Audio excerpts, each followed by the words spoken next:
Take it away, Ernie. It's going to be a bumpy ride. The film is just kind of mind-blowing, really. A lot is introduced in this one. People, places. Our director has clearly brought his own vision. It was as if having carte blanche to let your dreams go loose.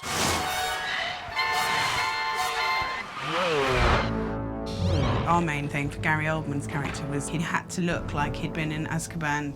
His eyes very deep set and haunted, teeth rotting. You're going to kill me, Harry. We'd designed these tattoos. His whole body was absolutely covered in tattoos all down his arms, and it's a very, very scary image when you first see that.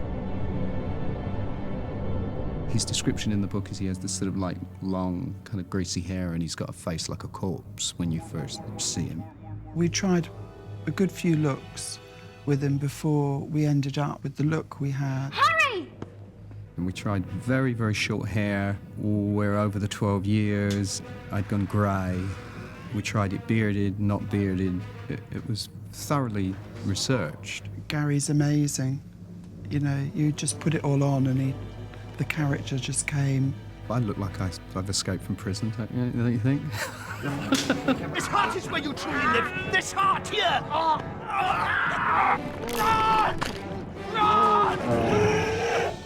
This is meant to be Professor Lupin. He's turned into a werewolf. So we did the transformation sequence with prosthetic makeup effects on David Thewlis. It was hard to do without the cliched teeth coming down, and so we concentrated on the eyes and the actual skin. Alfonso wanted him with 2 big scars down his face so that could follow on to the werewolf, so you could get the connection between the two of them. I'd never actually done anything with that scale of prosthetics before. To watch yourself transform over the space of 6 hours is just remarkably fascinating, and watch yourself become unrecognisable was exciting. Action! Nails. You go as far as you can using the actor because you want the performance. But there's a point where you're going to kill your actor. So obviously you then mutate away from the human and go into the virtual. When we actually talked about the transformations, you know, we had to consider how Lupin was going to transform into the werewolf. Most of it was achieved inside the computer with his head turning into the werewolf. That in itself is just exciting, just because of the energy of the creature just kind of transforming through. And then the other main one was Peter Pettigrew.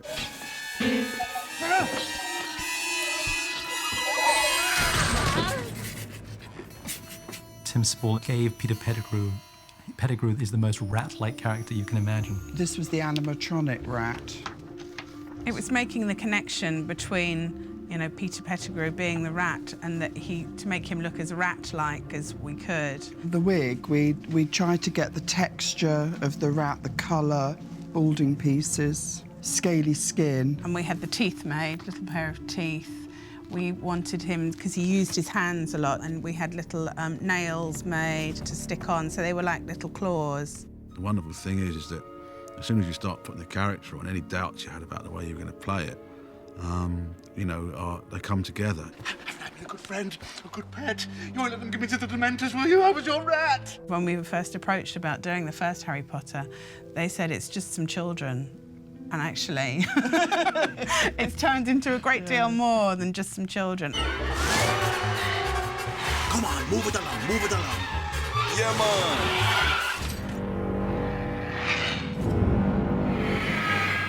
There's a creature that the Dementors, they aren't so much indicate that if they open a door, maybe their fingers can fall apart. But in the other hand, they just need to inhale and they take away your soul. So we wanted to do something that was abstract and metaphysical. Alfonso had an idea that one of the ways to distinguish them was through their movement. Dementors don't walk, they float. And so if they float, I guess it was a fairly natural step to say, okay, well, what would happen to the robes? Well, how would they move most effectively? I was a little hesitant about CG, so I wanted to do everything old school. I wanted to do mirror tricks, and I wanted to do puppets. We just did the basics of some flying puppets with wind and what effect that had, and it just wasn't working at all. It wasn't anything like Alfonso was thinking. Alfonso had this idea of putting putting this thing in the water and seeing how it moved. There's a great puppeteer in San Francisco called Basil Twist. So he came here to London. What he does is he does puppeteer underwater, and we shot a couple of tests with the mentor floating, slow motion, and running the camera backwards. And it was really beautiful. The only problem was not practical.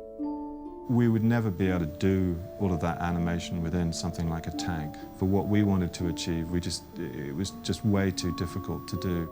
We realized at the time that we'd have much more control over what these things look like, how they behaved, how they performed, if you put them in a CGI environment. Pretty much anything we looked at, any films that may have something similar, really didn't kind of come close. So it was really more a matter of trial and error and imagination. And one of the directions we got from Alfonso was that these guys are not in a hurry. They've got lots of time. There's no sense of urgency, so the character and the cloth had to emote that sort of feeling. So we went through quite a lot of iterations to give that sort of performance from the character and from the cloth. ILM, through many, many tests, came up with a fabric look. It was phenomenal. Hagrid. Exactly what is that? That, Ron, is a hippogriff. A hippogriff, as described in the book, is a combination of several creatures. And when you send off your artist to go and do conceptual designs, Alfonso gave them a guideline of what he was looking for, plus they had the description from the book. That was actually a very interesting process to see how the conceptual artists worked. I thought it was easier. And then I started going to the office of the designers, and I would see all these skeletons. They had skeletons of birds and skeletons of horses. And they were having meetings with physiologists and veterinarians, and says, what is that for? He says, well, I mean, if it was just a picture you draw, you can do whatever you want. The problem is that this is going to be a 3D character that is going to be moving. So we have to start from the bones. We did motion tests. One of the first things we did was we went to the computer and said, okay, if it's a horse back end and a bird front legs, how does it move, and how does it run, and how does it fly? I think it was very clear from the beginning that Alfonso had a very definite vision about how he wanted Buckbeak to be as a character, and our challenge was to interpret that. So we do a lot of tests before we actually start really working on the movie about what kind of animal is it? You know, is he excitable? Is he sad? Is he, you know, how do you show that in a shot? I remember the very early animations, and it was like a puppy. Just jumping, you know, very light and poppy and playful. He says, no, I mean, this is like a baby. Buckbeak is a grown-up, and also is sloppy. I think he was once described as a sloppy teenager, and so we kind of did a lot of development in the early days to try and combine those characteristics. It was pretty tricky. The amazing thing is it was really a long process of defining. Pretty much it was the same shot that we'll redo over and over, each time with a little different character. And there was a point in which they nailed it. Every hippogriff scene was storyboarded because the cost of each shot is not inconsiderable. Once the previs was finalized, then we shot those scenes. Very good. When Dan has to interact with the hippogriff, we actually have props that can give him something to interact with. So for that scene, we actually had a beak on a stick that he could touch and caress, that we would then replace with the CG hippogriff.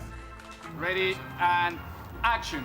The complication of the flight was how to get Harry to interact and look like he was really riding the creature.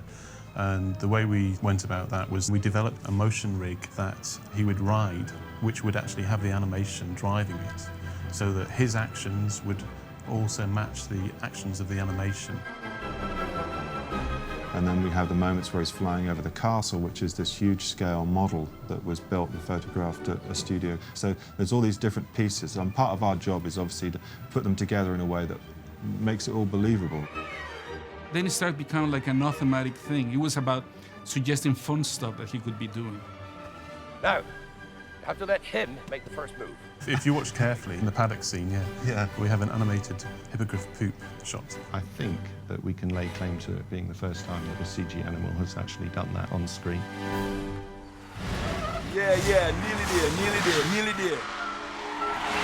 This particular Buckbeak is our number 3 Buckbeak, and he was designed to be in the backgrounds of shots where he's the reference for all the CG work, because, of course, if it's a CG creature, it's not there. And the kids have nothing to perform against, And if you can put something like this there, then the kids know exactly what they're dealing with and can react to it. The thing. He was difficult because every material we used, we had to be sure could be matched by the CG guys. The manufacturing period was 4.5 months of solid work. The hippogriff skin is a tailored lycra, but over that is a feather skin. Each feather has been individually artworked by a team of people over months. And of course, everything we build is a prototype. So we don't know when we start exactly how we're going to build it. We have to try mocking things up, see how it works, hoping we reach the end of the road before it's time to shoot it. If a creature has to perform on location, you've got to figure out how you get him there, how he's going to behave within that environment. It's a nightmare because it's not something you can service. You can't run off to the nearest shop and buy a new part. It's incredibly labour-intensive, incredibly specialised work to make it move correctly. Buckbeak was a phenomenal piece of design. I mean, how the hell those guys do it. I mean, it's got like 5,000 electric motors in it, making it do. I mean, at times, you'd look at it and it'd be moving its head and blinking, you think, just any moment it's going to stand up and fly off. It's meant to be the most haunted building in Britain. Did I mention that? Twice. The Shrieking Shack is on a mountainside outside Hogwarts and is racked by the wind and the blizzard, and it moves. Inside the Shrieking Shack, things like doorways and windows were actually triangulating. So it became quite an interesting construction for us, as well as the construction department, to try and make all these things come alive. So we had to build a frame that would move backwards and forwards that we could then build the set inside. And this, of course, had to be completely safe because the actors were, and the crew were in it throughout the scene. Expelliarmus! Welcome to the night bus. Emergency transport for a stranded witch or wizard. The night bus was particularly interesting for us to actually achieve a bus of such height. We cut a bus in half, lifted it, and then constructed the middle section. It was found that a normal London bus was going to be too slow for the sequence, so we obviously had to make a bus that could produce probably twice the speed. The other thing is that every move that we made, it was like a circus moving, because it was this whole entourage driving all around London. Every time it goes around a corner and it rocks one way and then it rocks back the other, they wanted everything in the bus to be rocking, including the actors inside. 3, 2, 1, go! We built an interior that was mounted on top of a hydraulically controlled motion base.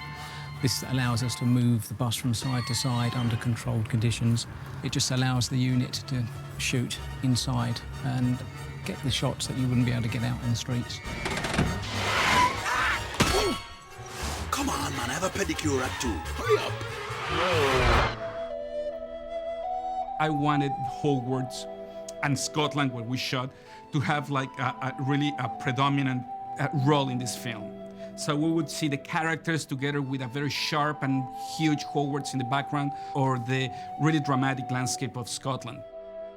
It was decided that we would go to Scotland in May, because it's the month when the sun shines. They haven't had rain for the last 3,000 years, and it rained every day for 28 days. And literally the set would, be washing out from under us, and at lunch we'd have to have a helicopter dropping gravel and have the crew put gravel back in underneath to keep the dirt from washing out from the set, and we'd bring everybody back up and try and work. I was concerned, about, what does this do to the look? Although Alfonso and Michael literally said that, they felt like it was the best look we could have actually come up with for the movie. It was phenomenal. We had this soft grey, overcast Scottish light, which dramatically for the story is brilliant. No, it was a nightmare getting it, but worth it. Yeah, this is a cool thing. Yeah!